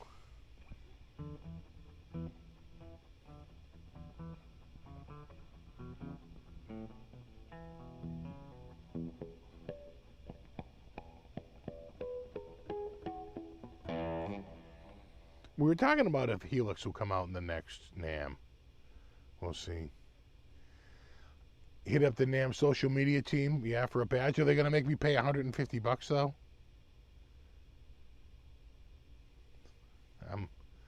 I went through and they're like, oh yeah, we'll give you a badge, $150. They're like, we know you. You've been here before. You can just buy a badge for $150. I'm like, $150? That sounds pricey.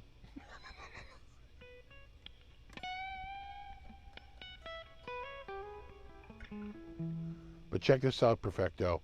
Round trip, non-stop on JetBlue from Boston to LA and back. $257 was my final cost.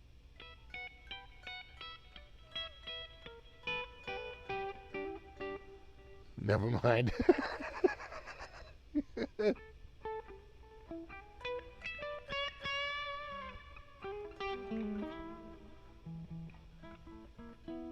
I don't see Harris Music is going to be there. I bet they're not going to have a booth.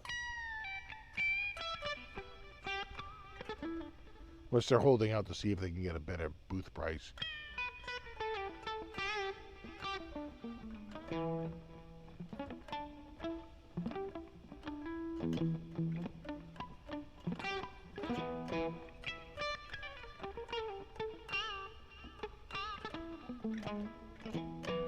$1,800 round trip from Kansas City to the Philippines. That doesn't sound too bad.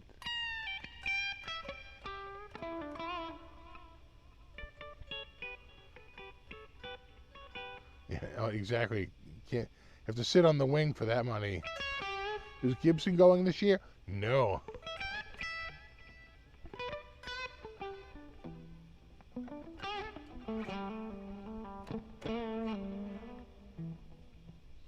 Nope. Like I said, it's going to be mostly a YouTuber reunion.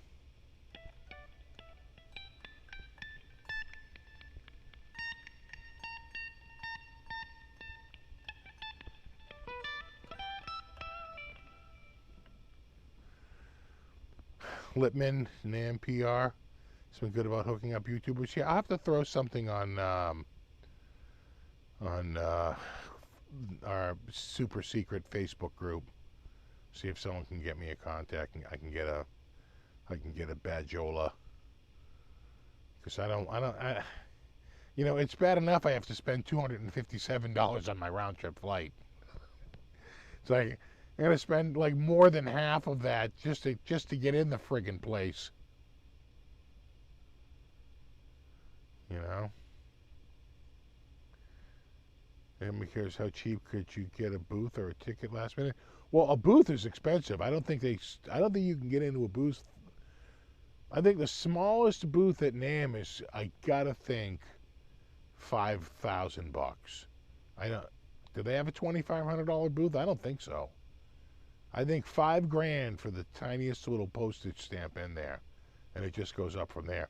It's not unheard of to see the big booths, like the really big booths, to be $50, $75, even $100,000. Is Fender going? No. Exactly. I need to GoFundMe for my VIP pass. And then, once I get the money for the VIP pass, I mean, I'm probably going to need something from In-N-Out.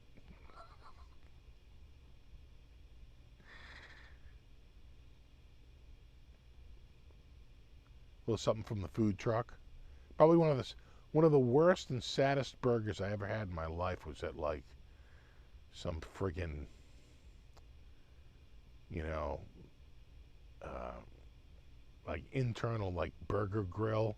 Not at one of the booths there, but like a different like sort of like set up sort of like trailer kiosk. God, it was so bad. It was like never again. Then I'd go with Fricker. Me and Fricker will go over to. We went a couple of times to there's a Chinese restaurant that's actually not too bad. Go over there. Much cheaper than anything at the NAMM show and anything at the trucks out front. Used to go to that. You know, it was pretty good. It was the friggin' sausage truck out there, right? What was it? Was it Viking? Was it Viking sausage? Go get yourself a broadsword. A Loki. Yeah, that's right. I have the menu memorized.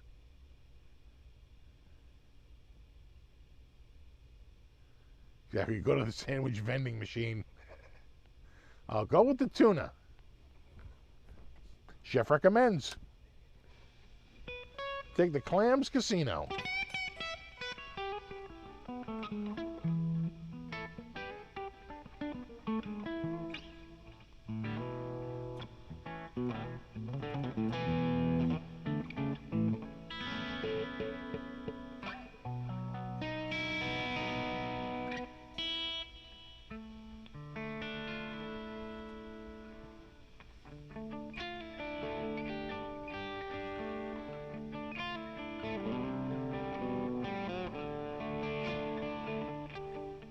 Chapman recommended the Red Robin. Well, in his defense, the onion ring tower is quite special.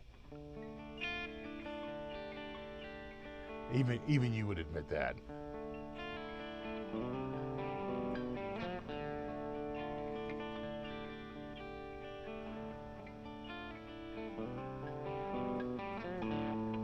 You know, I don't think that was food poisoning, Terry. I have gone over the series of events with a microscope, and I believe I contracted, and having had stomach viruses and food poisoning, I believe it was a stomach virus. Stomach virus. That I most likely picked up en route.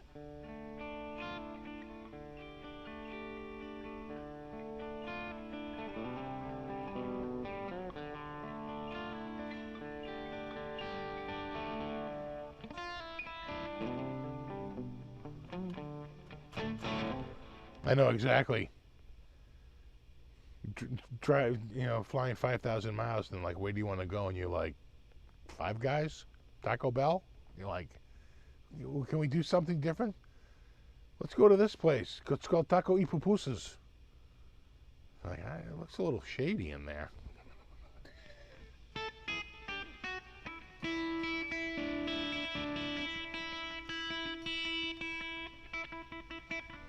60 Cycle Steve. I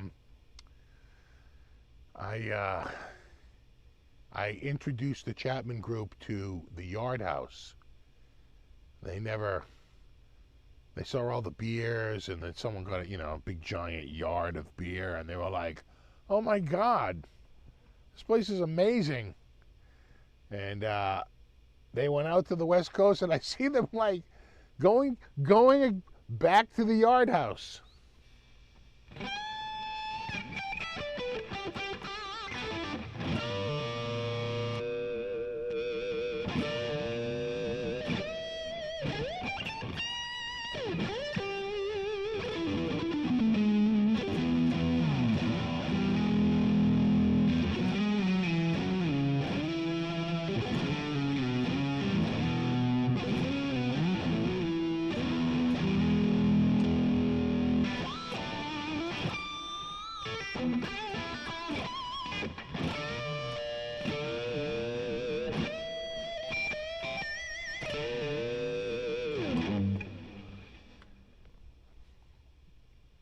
So it'll be interesting to see what happens this year. Maybe I'm going to the last NAMM show.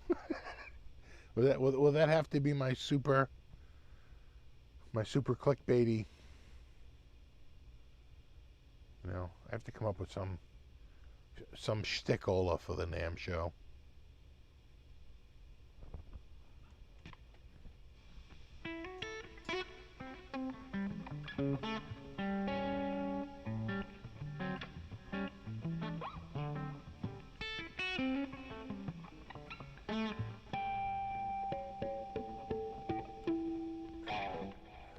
I don't know. I just thought I thought my room was pretty cheap too. I think the base price is like $111, but they never price it with the taxes and fees. So it was like $150 a night.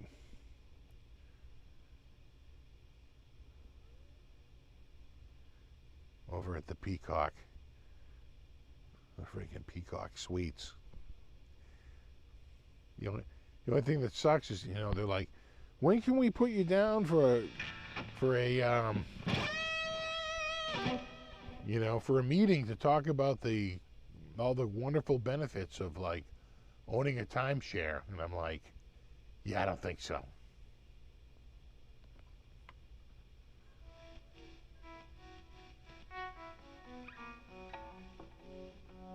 You're in LA and you go to Taco Bell, it's a capital offense, yeah.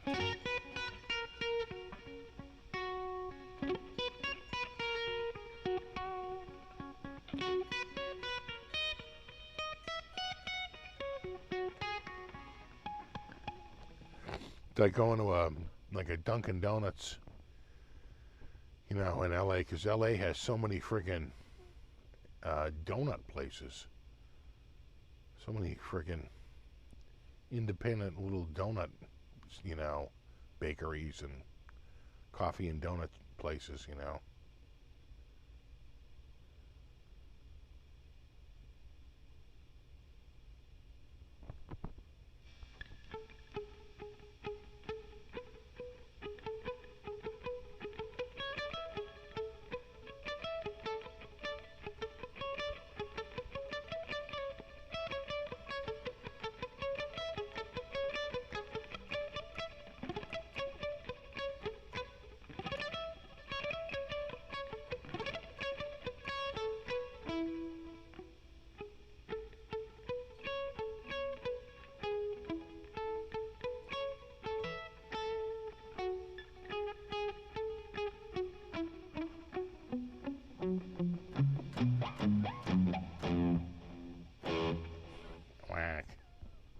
Am I going to be up tonight? Highly unlikely, considering how early I was up this morning.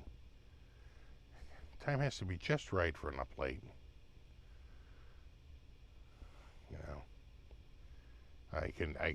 The yawning I have done in this alone, that doesn't bode well. I'm just saying, people are talking.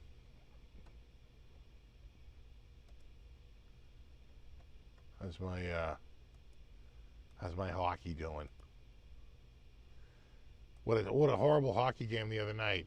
We're leading 3-1. We got 90 seconds to go. Can you get through the next 90 seconds? Nope. Goal. That's all right. Now we can just get through, the final few seconds of the game. Up, second goal, tied up, go to overtime. Up, lost it. It's like, what the hell just happened? Don't blink. No.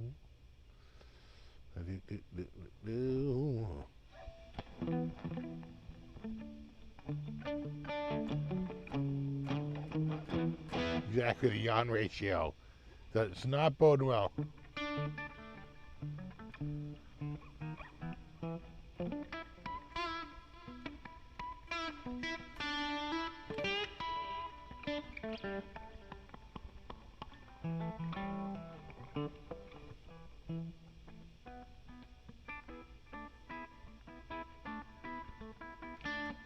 Have a good one, speaker. Yeah, we're pretty much wrapping this up. All right, dudes. I know we're a couple of minutes early, but I'm out of words. We said all of them. Sports are fun. I'm going to go watch some sports. The reality is, I'm probably just going to go sit in my chair and say, like, yeah, hold on. Well, the commercial goes on. Let me just rest my eyes for a second. I'll open up and I'll be like, oh, that's a different game. Oh, it's like what was the score of the one I was just watching? Anyway, all right, no, you rock. Have a wonderful week. I will see you guys in a week. I don't know if I have a video coming out this week. Maybe. Let's see what's up. If I have something here ready to go. But I will definitely do it all again 1 week from tonight. And there you go. Have a wonderful week. Super thanks to everyone for hanging out. A super extra special thanks to anyone who contributed. Always appreciated. And of course, bro fist to my mod squad. Hashtag bro fist, hashtag mod squad. And we'll do it all again in 1 week. And there you go. No, you rock. And there we have it. It's going to rain and then turn cold. That's my week. Rain, then cold. Maybe, by the end of next week, start a warming trend. A little warm back. We'll see. You never know. Anyway, you rock. Have a great night. And I'll see you in a week. And I'll let you know how the stank's doing. If I got the stank out. It's a good. We'll see. We'll see what happens. It's a good one, Melonhouse. We'll see if we ever get the stank out. We're on stank watch. All I want for Christmas is the stank to be gone. All right. There you guys. There you go. Have a wonderful night. Have a wonderful week. I'll see you in a week. And there you go. Are we 9 o'clock yet? We're so close. We're so close. We're almost there. We're just waiting for this stream to end. At the 9 p.m. mark. We're at 8:59 p.m. We're getting there. It's almost there. It's going to go a little long because, it's delayed. We're just counting down. Here we go. And we hit 9. Have a good one. Later.